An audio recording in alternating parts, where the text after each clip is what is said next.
ಇವತ್ತಿನ ವಿಷಯ ಏನಂದರೆ ಪಾಪ ಯಾವುದು ಪಾಪ ಯಾವುದು ಪಾಪ ಇಲ್ಲ ಅನ್ನೋದನ್ನು ಯಾರೂ ನಮಗೆ ಹೇಳ್ಕೊಡ್ಬೇಕಾಗಿಲ್ಲ.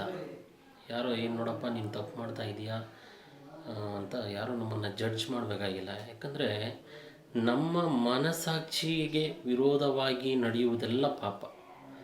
ನನ್ನ ಮನಸ್ಸಾಕ್ಷಿ ಹೇಳುತ್ತೆ ಇದು ಸರಿ ಇಲ್ಲ, ಇದು ಸರಿ ಅಂತ ಕರೆಕ್ಟಾದ ಒಂದು ಜಡ್ಜ್ಮೆಂಟ್ ಕೊಡೋದಂದರೆ ಮನಸ್ಸಾಕ್ಷಿ. ಇದಕ್ಕೆ ವಿರೋಧವಾಗಿ ಮಾಡೋದೆಲ್ಲ ಪಾಪ.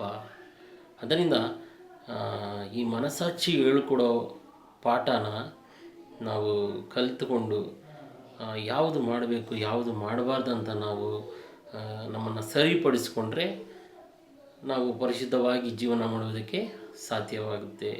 ಅದರಿಂದ ಯಾರೂ ನಮ್ಮನ್ನು ಜಡ್ಜ್ ಮಾಡಬೇಕಾಗಿಲ್ಲ.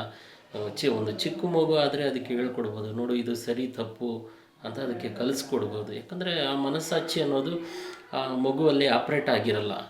ಆದರೆ ದೊಡ್ಡವರಾದ ನಮಗೆ ಮನಸ್ಸಾಕ್ಷಿ ಎಂಬುದು ಪ್ರತಿ ಕ್ಷಣವೂ ಅದು ಸಿದ್ಧವಾಗಿರುತ್ತೆ. ನಾವು ಮಾಡುವ ಪ್ರತಿಯೊಂದು ಕಾರ್ಯಗಳಲ್ಲೂ ಇದು ಸರಿ ಇದು ತಪ್ಪು ಅಂತ ನಮ್ಮನ್ನು ಗೈಡ್ ಮಾಡಿ ನಡೆಸೋದು ಅಂದರೆ ಈ ಮನಸ್ಸಾಕ್ಷಿ. ಇದಕ್ಕೆ ವಿರೋಧವಾಗಿ ನಾವು ನಡೆಯದಂತೆ ಒಳ್ಳೆಯ ಕಾರ್ಯವನ್ನು ಒಳ್ಳೆಯ ಆಲೋಚನೆಯನ್ನು ನಮ್ಮ ಮನಸ್ಸಾಕ್ಷಿ ಹೇಳುವುದನ್ನು ನಾವು ಕಲಿತು ನಡೆಯೋಣ. Praise Lord. ಆಮೇಲೆ